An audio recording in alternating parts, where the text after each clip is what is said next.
அனைவருக்கும் வணக்கம்.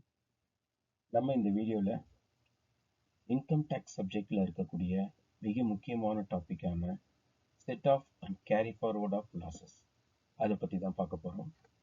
இந்த set off and carry forward of losses அப்படிங்கக்கூடியது 10 மார்க் கொஷின்ஸில் ரொம்ப முக்கியமான தியரி கொஷின்ஸ்லையும் இருக்குது.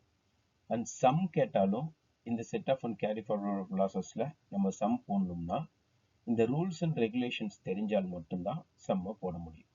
வாங்க நம்ம இப்போ அந்த ரூல்ஸ் அண்ட் ரெகுலேஷன்ஸ் என்னங்கிறத பார்க்கலாம். ஃபர்ஸ்ட் செட் ஆஃப் லாசஸ் அப்படின்னா முதல்ல என்னன்னு நமக்கு தெரியணும்.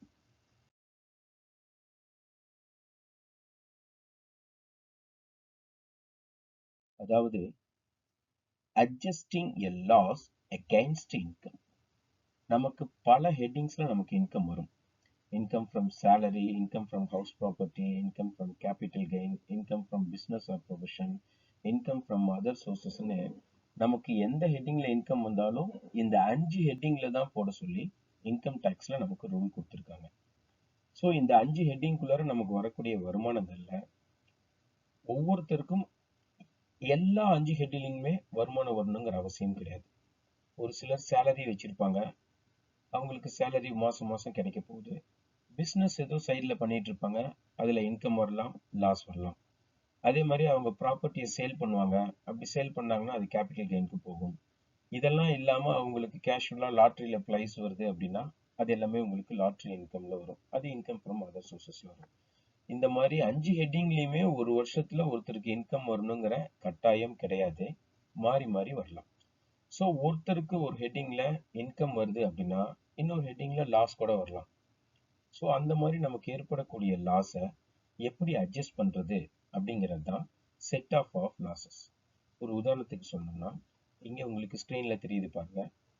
பிசினஸ்ல ஏற்படக்கூடிய லாஸ் 50,000 பிசினஸ்ல லாஸ் ஏற்படுது அப்படின்னா இன்ட்ரெஸ்ட்ல நமக்கு ஒரு இன்கம் 80,000 அந்த வருஷத்துல கிடைக்குது. ஸோ இது ரெண்டையும் நம்ம என்ன பண்றோம், இந்த பிசினஸ்ல ஏற்படக்கூடிய நஷ்டத்தை இன்ட்ரெஸ்ட் மூலியமா கிடைச்ச வருமானத்தோட மைனஸ் பண்ணிட்டு மீதி இருக்கக்கூடிய 30,000 தான் நம்மளை பொறுத்த வரைக்கும் டாக்ஸ் கட்ட வேண்டிய வருமானம். ஸோ ஒரு ஹெட்டிங்ல நமக்கு வந்த நஷ்டத்தை இன்னொரு ஹெட்டிங்ல நமக்கு வந்த இந்த லாபத்தோட நம்ம என்ன பண்றோம், அட்ஜஸ்ட் பண்ணிடுறோம். ஸோ இதுதான் செட் ஆஃப் லாசஸ்ன்னு சொல்லக்கூடியது. ஸோ இதுல ரூல்ஸ் அண்ட் ரெகுலேஷன்ஸ் இருக்கு. ஒரு ஹெட்டிங்ல வரதை இன்னொரு ஹெட்டிங்ல அட்ஜஸ்ட் பண்ணலாம் சார், ஒரு ஹெட்டிங்ல வரதை இன்னொரு ஹெட்டிங்ல அட்ஜஸ்ட் பண்ண முடியாமலாம் போகலாமா, அல்லது ஒரே ஹெட்டிங்குள்ளார அட்ஜஸ்ட்மெண்ட் பண்ண முடியுமா, இந்த மாதிரி நிறைய கேள்விகள் கேட்கலாம். அதற்கெல்லாம் உண்டான ஆன்சர்ஸ் தான் அடுத்தது நம்ம பார்க்க போறோம். இந்த செட் ஆஃப் லாசஸ்ல 2 டைப்ஸ் ஆஃப் செட் ஆஃப் இருக்கு. ஒன்னு இன்ட்ரா ஹெட் செட் ஆஃப், இன்னொன்னு inter head set off. So intra head set ஆஃப்னா என்னங்கிறத நம்ம இப்ப பார்க்க போறோம். இன்ட்ரா ஹெட் செட் ஆஃப் அப்படிங்கக்கூடியது a loss from one source can be set off against income from another source. அதாவது நீங்க ஒரு 3 பிசினஸ் பண்றீங்க, ஒரு பிசினஸ்ல லாபம் வருது, மற்ற 2 பிசினஸ்ல நஷ்டம் வருது அப்படின்னா அந்த 2 பிசினஸ்ல வந்த நஷ்டத்தை ஒரு பிசினஸ்ல வந்த லாபத்தோட நம்ம அட்ஜஸ்ட்மெண்ட் பண்ணிக்கலாம். அப்படி செட் ஆஃப் பண்ணக்கூடிய விஷயம் தான் இன்டர் ஹெட் செட் ஆஃப். அதாவது ஒரே ஹெட்டிங்குள்ளார நம்ம பண்ணக்கூடிய செட் ஆஃப்ல வரக்கூடிய விஷயங்கள். ஸோ ஒரு சோர்ஸ்ல நமக்கு ஏற்படக்கூடிய நஷ்டத்தை இன்னொரு சோர்ஸ் அதே ஹெட்டிங்ல வரக்கூடிய இன்னொரு சோர்ஸ்ல வரக்கூடிய லாபத்தோட அட்ஜஸ்ட் பண்றதுக்கு பேரு தான் intra head set off. So ஒரு ஹெட்டிங்குள்ள மட்டும்தான் இதை நம்ம அட்ஜஸ்ட்மெண்ட் பண்ணணும். ஒரு ஹெட்டிங்ல இருந்து இன்னொரு ஹெட்டிங்க்கு இந்த ஆப்ஷன் இல்ல, ரெண்டாவது ஆப்ஷன்ல அது இருக்கு. ஸோ இதுல என்னென்ன எக்ஸப்ஷன்ஸ் இருக்கு அப்படின்னு பாத்தீங்கன்னா மொத்தமா 5 major category. First one speculation business loss. Speculation பிசினஸ்ல நமக்கு நஷ்டம் ஏற்பட்டுச்சுன்னா அதை நம்ம ஸ்பெகுலேஷன் பிசினஸ்ல லாபம் வந்தால் மட்டும்தான் அட்ஜஸ்ட் பண்ண முடியும், இல்லைன்னா செட் ஆஃப் பண்ண கூடாது. நல்லா கவனிச்சுக்கோங்க. ஸ்பெகுலேஷன் பிசினஸ்ல லாஸ் ஏற்பட்டுச்சுன்னா ஸ்பெகுலேஷன் பிசினஸ்ல இன்கம் வந்தா மட்டும்தான் அட்ஜஸ்ட் பண்ணணுமே ஒழிய வேற எந்த சோர்ஸ் நான் ஸ்பெகுலேஷன் பிசினஸ்ல இன்கம் வந்தா கூட அட்ஜஸ்ட் பண்ண கூடாது. அதே மாதிரியே long term capital loss. Long term capital லாஸ்ல நமக்கு நஷ்டம் ஏற்பட்டுச்சுன்னா அத லாங் டேர்ம் கேபிட்டல் கெயின் வந்தா மட்டும்தான் நம்ம அட்ஜஸ்ட் பண்ண முடியும். ஸோ லாங் டேர்ம் கேபிட்டல் லாஸ்ல நமக்கு லாஸ் ஏற்பட்டுச்சு அப்படின்னா அதை லாங் டேர்ம் கேபிட்டல் கெயின்ல மட்டும்தான் அட்ஜஸ்ட் பண்ணணும். ஷார்ட் டேர்ம் கெயினோட அட்ஜஸ்ட் பண்ண கூடாது. ஸோ இது ரெண்டாவது ரூல் முக்கியமான ரூல்.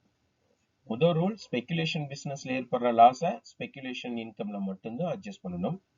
ரெண்டாவது லாங் டேர்ம் கேபிட்டல்ல ஏற்படக்கூடிய லாஸை லாங் டேர்ம் கேபிட்டல்லயே இன்கம் வந்தாதான் அட்ஜஸ்ட் பண்ணணும். மூணாவது loss against owning and maintaining of horse races. So நம்ம ஹார்ஸ் ரேஸ்க்காக மெயின்டைன் பண்ணக்கூடிய குதிரை பந்தயத்துக்காக மெயின்டைன் பண்ணக்கூடிய ஹார்ஸ்ல இருந்து நமக்கு ஏதாச்சும் நஷ்டங்கள் ஏற்பட்டுச்சு, அந்த ஓனிங் அண்ட் மெயின்டெனிங்ல ஏதாச்சும் நஷ்டங்கள் ஏற்பட்டுச்சுன்னா அந்த நஷ்டங்களை நம்ம owning and maintaining of horse ரேஸ்ல இருந்து வரக்கூடிய இன்கம் மூலியமா மட்டும்தான் அட்ஜஸ்ட் பண்ணணும். மேல ஸ்பெகுலேஷன் பிசினஸ்க்கு என்ன சொன்னோம், லாங் டேர்ம் கேபிட்டல் லாஸ்க்கு என்ன சொன்னோமோ அதே ரூல் தான் owning and maintaining of horse ரேஸ்ல லாஸ் ஏற்பட்டாலும் நம்ம அட்ஜஸ்ட்மெண்ட் பண்ண முடியும். வேற எந்த ஹெட்டிங்கோடையும் நம்ம அட்ஜஸ்ட்மெண்ட் பண்ண கூடாது. நாலாவது என்ன முக்கியமான ஹெட்டிங்னு பாத்தீங்கன்னா, no loss can be set off against winning from casual income. So casual இன்கம்னு சொல்லக்கூடிய lottery, crossword puzzle, card game இந்த மாதிரி வரக்கூடிய கேஷுவல் இன்கம்ல இருந்து வரக்கூடிய வருமானங்களை வேற எந்த நஷ்டத்தையும் சரி கட்டுவதற்கு பயன்படுத்தக்கூடாது. ஸோ கேஷுவல் இன்கம்ல இன்கம் வந்தா அது இன்கமா மட்டும்தான் ட்ரீட் பண்ணணுமே ஒழிய மற்ற ஹெட்டிங்ல வர நஷ்டத்தை இந்த ஹெட்டிங்ல வந்த இன்கமோட அட்ஜஸ்ட் பண்ணிக்கலாம் அப்படின்னு நம்ம பண்ணக்கூடாது. இது ரொம்ப ரொம்ப முக்கியமான விஷயம். உதாரணத்துக்கு லாட்டரியில இப்ப நமக்கு லாபம் வந்திருக்கு, அதே மாதிரியே கார்டு கேம்ல நமக்கு நஷ்டம் ஆயிடுச்சு அப்படின்னா கார்டு கேம்ல ஏற்பட்ட நஷ்டத்தை லாட்டரியில வந்த லாபத்துல அட்ஜஸ்ட் பண்ணிக்கலாமான்னா பண்ணக்கூடாது. அதே மாதிரியே கார்டு கேம்ல வந்த நஷ்டத்தை கார்டு கேம்லயே லாபம் வந்துச்சுன்னா அட்ஜஸ்ட் பண்ணிக்கலாமான்னா அதுலயும் பண்ணக்கூடாது. ஸோ இந்த கேஷுவல் இன்கம்ல எந்த நஷ்டம் வந்தாலும் அதை செட் ஆஃபே பண்ணக்கூடாதுங்கிறது தான் முதல் ரூல். ரைட். லாஸ்டா நம்ம பார்க்கக்கூடிய ரூல் என்னன்னு பாத்தீங்கன்னா, loss from a source which is exempt. எந்தெந்த சோர்ஸ் எல்லாம் வருமான வரி கட்ட வேணாம்னு சொல்லி இன்கம் டாக்ஸ் டிபார்ட்மெண்டால சொல்லியிருக்காங்களோ அந்த வகையில இருந்து உங்களுக்கு நஷ்டங்கள் ஏற்பட்டுச்சுன்னா அதை நீங்க எங்கேயுமே செட் ஆஃப் பண்ண கூடாது. உதாரணத்துக்கு அக்ரிகல்ச்சரல் இன்கம் வந்து டாக்ஸ் கட்ட வேண்டாம்னு இன்கம் டாக்ஸ் டிபார்ட்மெண்ட்ல இருந்து நமக்கு அறிவுறுத்தி இருக்கக்கூடிய இன்ஸ்ட்ரக்ஷன். ஸோ அப்ப அக்ரிகல்ச்சரல் இன்கம்ல நமக்கு ஒருவேளை லாஸ் ஏற்பட்டுச்சுன்னா அக்ரிகல்ச்சரல் இன்கம் வந்தா எப்படி நம்ம டாக்ஸ் கட்ட வேண்டாமோ அதே மாதிரி அக்ரிகல்ச்சரல் நஷ்டம் வந்தாலும் அதை அட்ஜஸ்ட்மெண்ட் பண்றதுக்கு எடுத்துட்டு போக கூடாது.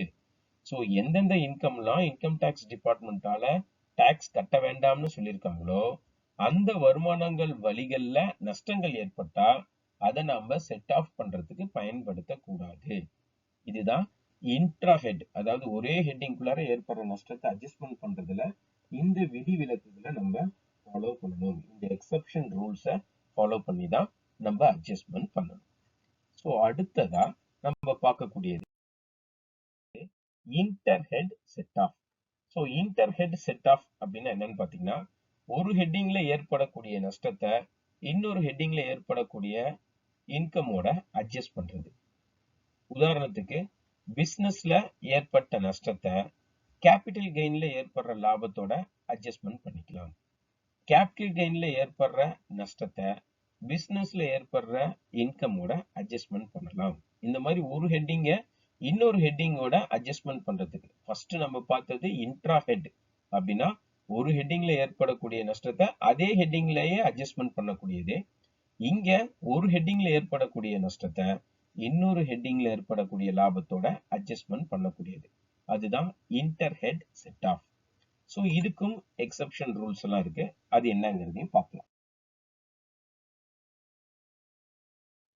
ஃபர்ஸ்ட் ரூல் என்னன்னு பாத்தீங்கன்னா, லாஸ் under the head business cannot be set off against salary income. So salary incomeல ஏற்படக்கூடிய வருமானங்களை வேற எந்த நஷ்டத்தையும், அதுவும் குறிப்பா பிசினஸ்ல ஏற்படக்கூடிய நஷ்டத்தோட நம்ம அட்ஜஸ்ட்மெண்ட் பண்ண கூடாது. பிசினஸ்ல நஷ்டம் ஏற்பட்டா அதை மத்த 3 ஹெட்டிங்கோட தான் அட்ஜஸ்ட்மெண்ட்டுக்கு போகணுமே ஒழிய சேலரியில வரக்கூடிய இன்கமோட அட்ஜஸ்ட்மெண்ட் பண்ண கூடாது. பொதுவாகவே நமக்கு சேலரியில வந்தா இன்கம் தானே ஒழிய நஷ்டம் ஏற்படுவதற்கு வாய்ப்புகள் இல்லை. So loss under the head business cannot be set off against salary income. இது first. Second, house propertyல நமக்கு ஏற்படக்கூடிய நஷ்டத்தை அதே வருஷத்துல மேக்சிமம் 2 lakhs வரைக்கும் மட்டும்தான் அட்ஜஸ்ட் பண்ண முடியும். அதுக்கு மேல நஷ்டம் ஏற்பட்டுச்சுன்னா அதை நம்ம கேரி ஃபார்வர்ட் தான் பண்ணணும். அதாவது அடுத்த வருஷத்துக்கு எடுத்துட்டு போக தான் பார்க்கணுமே ஒழிய அதே வருஷத்துல அட்ஜஸ்ட்மெண்ட் பண்ண முடியாது. ஸோ 2 லட்சம் வரைக்கும் மட்டும்தான் ஹவுஸ் ப்ராப்பர்ட்டியில் ஏற்படுற நஷ்டத்தை நம்ம அட்ஜஸ்ட்மெண்ட் பண்ண முடியும். அதுக்கு மேல அதே வருஷத்துல பண்ண முடியாது, அடுத்த வருஷத்துக்கு கேரி ஃபார்வர்ட் பண்ணலாம். மீதி இருக்கக்கூடிய இந்த ரூல்ஸ் எல்லாமே என்னன்னு பாத்தீங்கன்னா ஏற்கனவே நம்ம இன்ட்ரா ஹெட்ல பார்த்த அதே விஷயங்களுடைய ரூல் தான் இங்கேயும் ரிப்பீட் ஆகுது. ஸோ இது வந்து இன்டர் ஹெட், சாரி இந்த இடத்துல ஒரு சின்ன கரெக்ஷன்ஸ், இது வந்து இன்டர் ஹெட்னு போட்டுக்கோங்க இங்க. ஸோ அப்ப இன்ட்ரா ஹெட்ல வந்த இந்த 5 ஹெட்டிங்ல வந்த ரூல்ஸ் அண்ட் ரெகுலேஷன்ஸும் அப்படியே இங்கேயும் ரிப்பீட் ஆகுது.